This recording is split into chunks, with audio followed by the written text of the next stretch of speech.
actually wasn't going to tell a story, but I'm going to tell you my favorite White House story. So the Marine Band is on the balcony.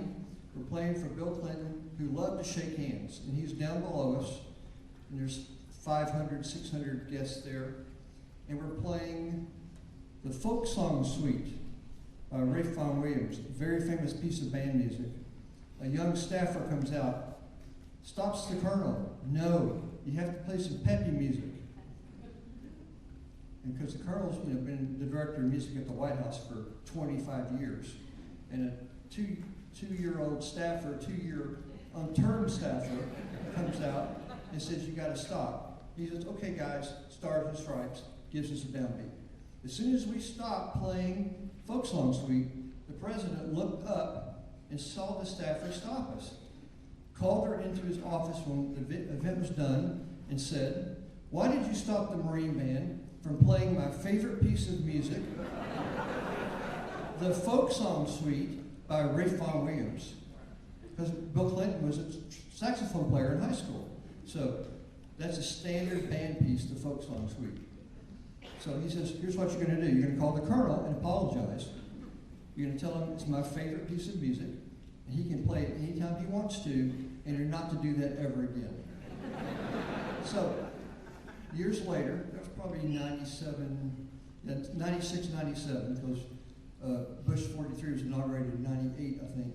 I'm just trying to think. I served 5 presidents. I was there for 3 months for Reagan, because I just got in the band, and then Bush 41 was inaugurated, and then Clinton served 2 terms, Bush 43 served 2 terms, and then President Obama. I was there for about 6 months before I retired. So when President Clinton walked down the steps of the Capitol at inauguration, and you know the Marine Band is the band at inauguration, we're there in our red coats.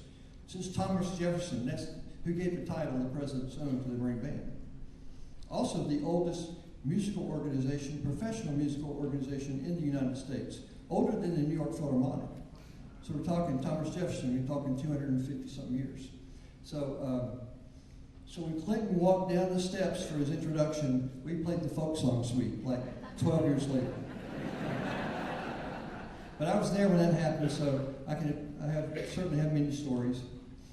So Scotty asked me to conduct the Washington Post, which I think I probably know that piece of music, since I played it 1,000 times with the Marine Band. I even told him it's number 8 in the March book.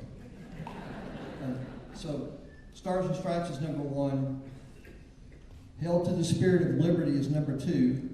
And the brass players know that one. So anyway, we had an order, and the march book was 160 pieces of marches that we would play for the band.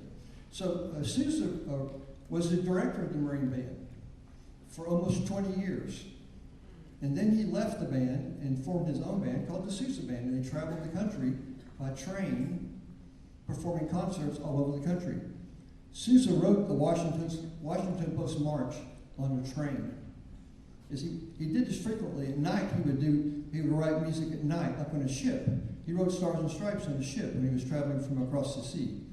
So in 1889, he was on a train going from Philadelphia, I think, to Boston, and he started sketching out the tune to Washington Post, which they had, the Washington Post March was commissioned by the Washington Post like the winner of an essay contest. They were going to perform the march for them.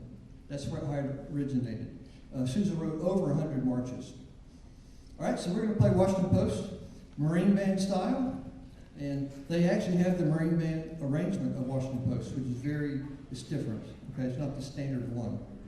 So anyway, again, these are all my new friends here. You know, they are. We've had such a good time this week meeting people, people I went to school with.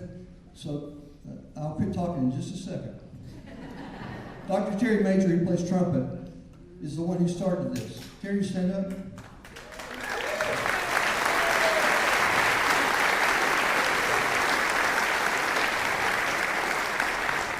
Terry and I went to high school at Brainerd. We were an all-state band together. We went to college together at UTC. We were in the fraternity together at UTC.